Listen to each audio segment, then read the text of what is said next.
Wani irin murmushi kawai ta yi tana ƙara dirfafo inda nake a tsaye. Na yi matuƙar tsorata da irin kallon da take yi min, amma kuma na dake saboda ina so na nuna mata tsageranci na. Cikin zafin nama na ga ta watso min abu a jikina.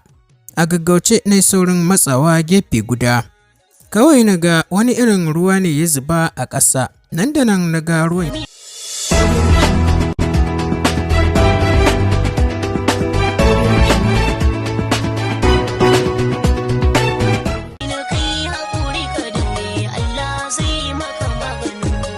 Jama'a assalamu alaikum. Barkanmu da warhaka, barkanmu da sake saduwa da ku a cikin wannan shiri namu, wanda muke karanto muku littafi mai suna Ƙwarya tabi Ƙwarya. Littafin shahararriyar marubuciya wato Binta Umar Abbali.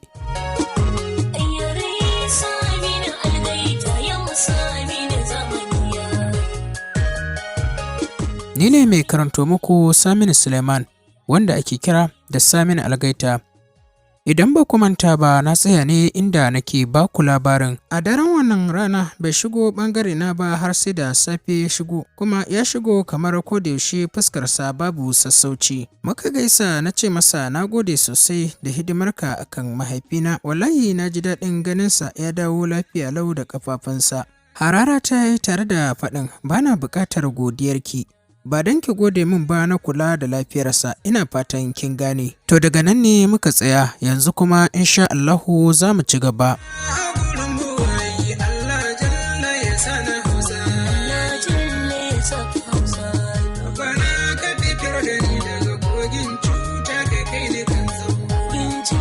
Bismillahirrahmanirrahim.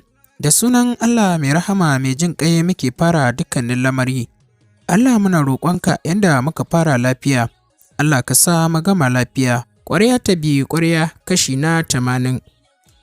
Murmushi kawai na yi na sunkuyar da kaina ƙasa, ya ce da ni to, ni zan fita. Da sauri na ce to, Allah ya taimaka. Ba tare da ya amsa min ba, ya kama hanya ya fice daga ɗakin. Kwanciya na yi ina jin sassauci a cikin zuciyata. Yau na ji daɗi sosai, mun rabu da shi cikin arziki. A cikin baccina da ya soma ɗauka na ji wani irin mahaukacin bugun ƙofa. A firgice na buɗe idanuna.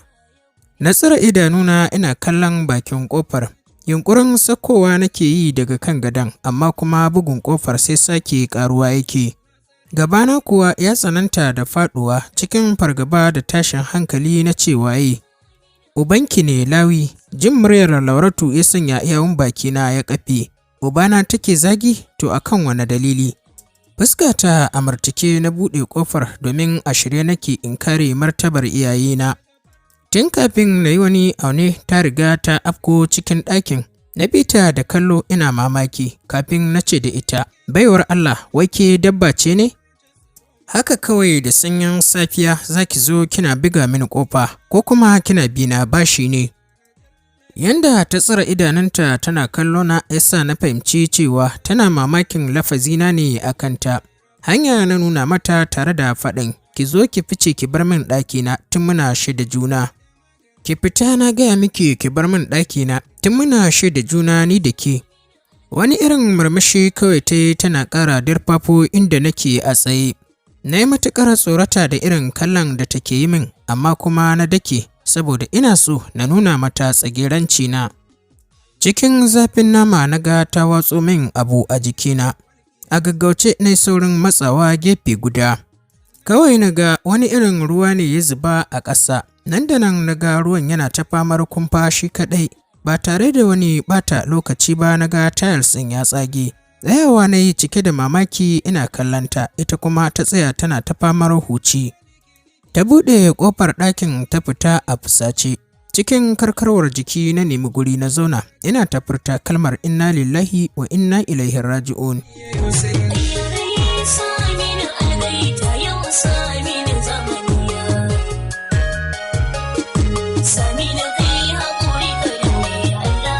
Shin wannan matar wani irin mugun abu ta zo min da shi? Me take nufin ta yi mini kenan? Acid ne ta yi nufin watsa miki domin ta ƙona miki jiki. Zuciyata ce take gaya mini wannan maganar. Na yi saurin gaggawar kallon gurin ina mamakin yadda gurin ya yi baƙi ya yi duhu. Gaba ɗaya tiles ɗin da ruwan ya zuba a kai duk ya bi ya tsatsage, gurin ya yi baƙi ƙirin. Al'amarin ya shiga bani tsoro tare da mamaki mai tsananin gaske. Na jima a zaune a gurin, ina mamakin al'amarin gami da jimanta abin da ya faru, kafin daga bisani na miƙe tsaye jikina a mace na nufi falo.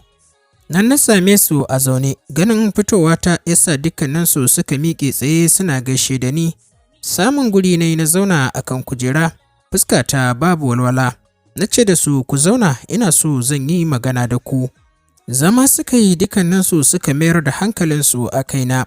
Na ce da su daga yau sai yau, kada ku sake barin matar da ta fita yanzu nan ta sake shigowa, kun ji dai na gaya muku.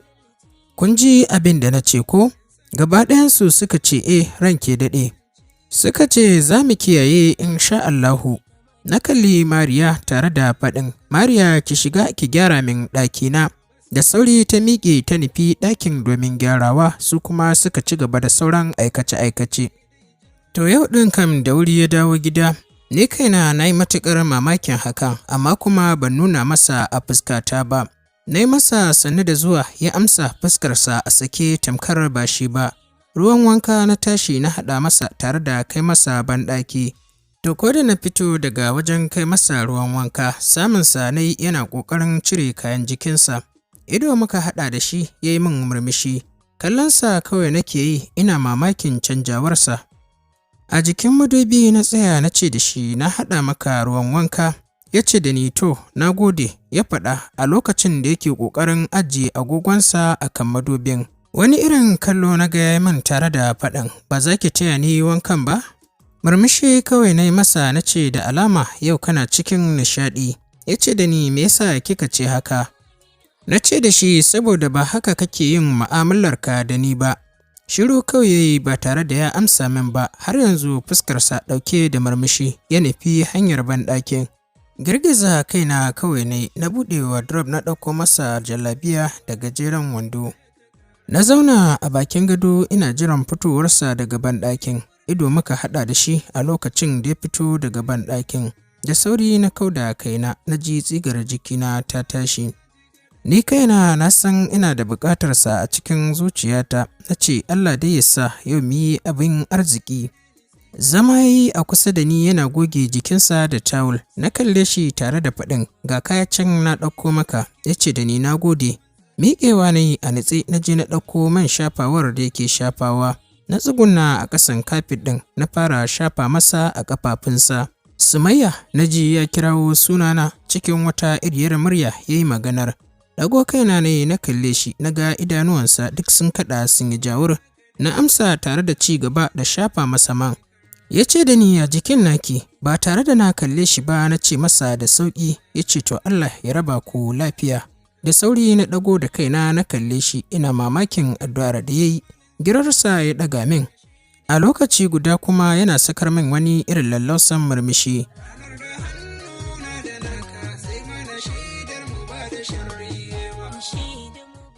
A jera zuciya na sauke na kalle shi tare da faɗin, yanzu ka haƙura kenan, ka sadu da ka bar wa Allah ikonsa. Hannuna ya riƙo ya ce da ni Sumayya, to ya zan yi tun da kin fi ƙarfi na? Girgiza kaina ne na ce da shi kada ka yi saɓo, ba laifina ba ne, Allah ne ya nuna maka ikonsa. Ya ce ai na sani, kuma na haƙura na bar wa Allah maɗaukakin sarki ikonsa. Murmushi ne na ce to na gode ƙwarai da gaske, kuma insha Allahu za ka yi alfahari da ya ko ɗan da za a haifar maka. Ya ce da ni to shi kenan, yanzu me za ki bani? Na ce masa zan cika maka cikinka da abinci mai daɗi da gamsarwa. Ya yi murmushi tare da faɗin, to bayan na ci na ƙoshi me zan samu? Shiru na yi masa ba tare da na bashi amsa ba. Ya ce da ni yau da soyayya na zo gurinki. Ɗago kaina na yi na kalle shi ya kanne min idanu. Murmushi kawai na yi ina mamakin shu'umanci irin nasa. Dama ai ruwa baya tsami banza. Hannuna ya riƙe yana murzawa. Ya ce da ni baby kin yi shiru ko ba zan samu ba ne? Na ce za ka samu mana. Ya ce da ni to mu je ki bani abinci na ci kafin. Miƙewa na ya riƙe min hannuna muka tafi a tare da shi. A tare da juna muka fito da shi ya zuwa falo. Na zuba masa abincin. Da ƙyar ya iya cinye abincin da na zuba masa. Na ce masa wai don Allah me yasa baka son cin abinci? Ya ce da ni kawai hakanan nake tun ina yaro ƙarami. Na fi mayar da hankalina akan kayan zaƙi da kuma biskit. Na ce masa shi ya sa mana ga kanan kullum jiya yau ka ƙi ka yi kumari. Dariya ya sa ya ce da ni kina so na yi ƙiba kenan? Kai na ɗaga masa ina murmushi ya ce da ni idan na zama ƙato zan riƙa turmishe ki fa. Dariya kawai na yi masa tare da kawar da kaina don na gane abin da yake nufi. Ya ce da ni to ai yanzu ba ni da nauyi kin fi ni nauyi bebi. Girgiza kaina ne na ce da shi ban yarda ba. Yar dariya ya sake a tsanake sannan ya ce da ni Sumayya ba na son ƙiba shi yasa kwata-kwata ban mayar da hankali akan abin da zai jawo min ita ba. Amma kuma ina sha'awar mace mai ƙiba da kumari irin ki. Dan ɓata rai ne na ce masa wato kana ƙarewa matan mutane kallo kenan. Girgiza kansa da sauri ya ce da ni babu ruwana da matan kowa sai nawa. Na faɗa miki abin da yake cikin raina ne. Shiru kawai na yi ina kallonsa ya kashe min idanu tare da faɗin mu je ciki ko? Ɗauke kaina na yi. Ya miƙe tsaye tare da riƙe hannuna ya miƙar da ni kai tsaye bedroom ɗin muka nufa. A daren wannan rana ya saki jikinsa sosai da ni. Tare muka fito da shi muka yi wanka na riƙa addu'ar Allah ya ɗorar da zaman lafiya a tsakaninmu.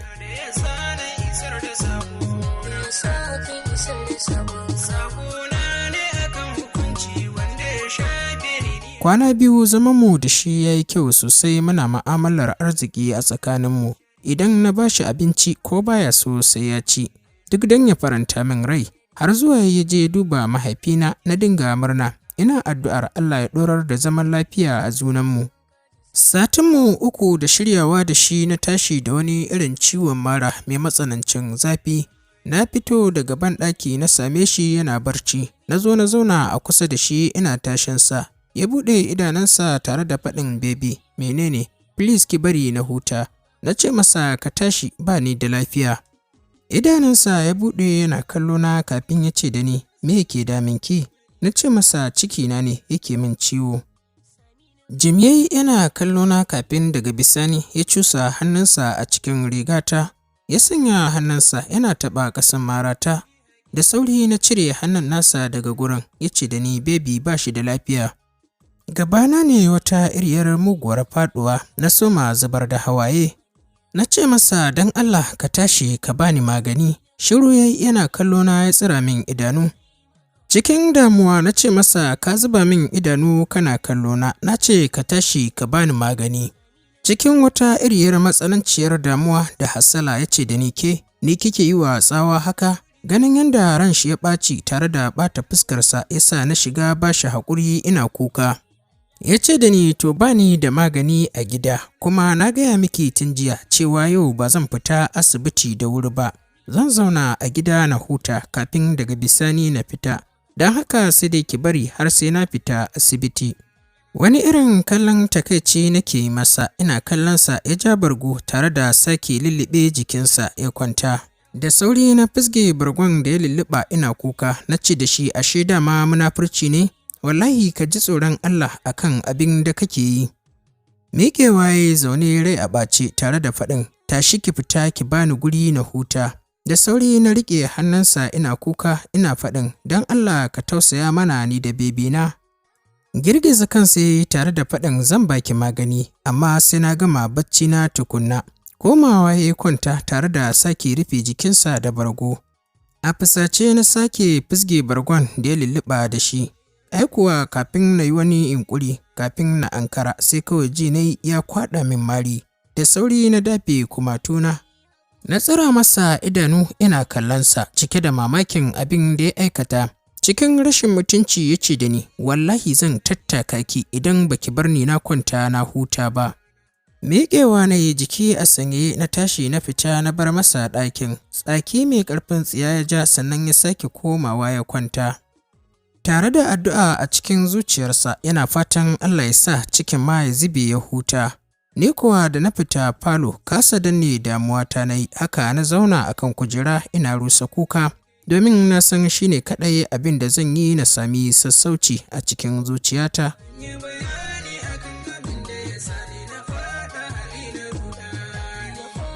Abubuwan da mutumin nan yake yi min sun yi yawa, akwai abin da nake dubawa, shi yasa kwata-kwata bana so na shaidawa mahaifiyarsa halin da ake ciki. Mama nagartacciyar mace ce mai cikar kamala da kuma tarbiyya. Zamana da ita ya sa na fahimci kyawawan ɗabi'u da kuma kyawawan halayenta. A zaman da na yi da mama ta nuna min matuƙar so da ƙauna. Mama ta nuna min dukkanin so da ƙauna da kuma kulawa. A zamana da ita na fahimci nagartattun halaye daga gare ta. Wannan dalilin ne sa kwata-kwata bana buƙatar na je na shaida mata domin bana so na tayar mata da hankali. Sannan kuma daɗin daɗawa, ina so ya kasance na rufe asirin aurena.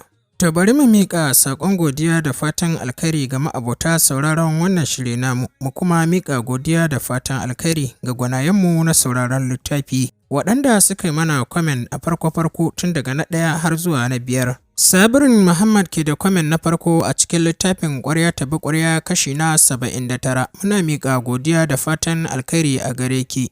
Asama'u daga Riyadh ke da kwamen na 2 a cikin littafin Ƙwarya tabi Ƙwarya kashi na 79. Muna miƙa godiya da fatan alkhairi a gare ki. Shamsiya Nasiru Usman ke da kwamen na 3 a cikin littafin Ƙwarya tabi Ƙwarya kashi na 79. Muna miƙa godiya da fatan alkhairi a gare ki.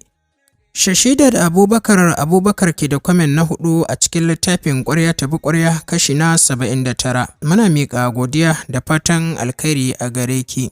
Abdul Mai Jidda Dambele ke da kwamen na 5 a cikin littafin Ƙwarya tabi Ƙwarya kashi na 79. Muna miƙa godiya da fatan alkhairi ga mai wannan suna. Muna kuma miƙa godiya da fatan alkhairi ga waɗanda suka mana kwamen tun daga na 6 har zuwa ƙarshen kwamen, da waɗanda ma ba su sami damar yi mana kwamen ɗin ba, da wanda suka mana lakin da sharing. Muna kuma ƙara tallata muku sabuwar tasharmu mai suna farin ciki Hausa Novel. Muna fatan za ku ci gaba da kasancewa da Algaita Media. Ga masu buƙatar samun littattafanmu na karantawa, za ku iya ziyartar mu a kan adireshinmu www.arewamagicnews.com.ng.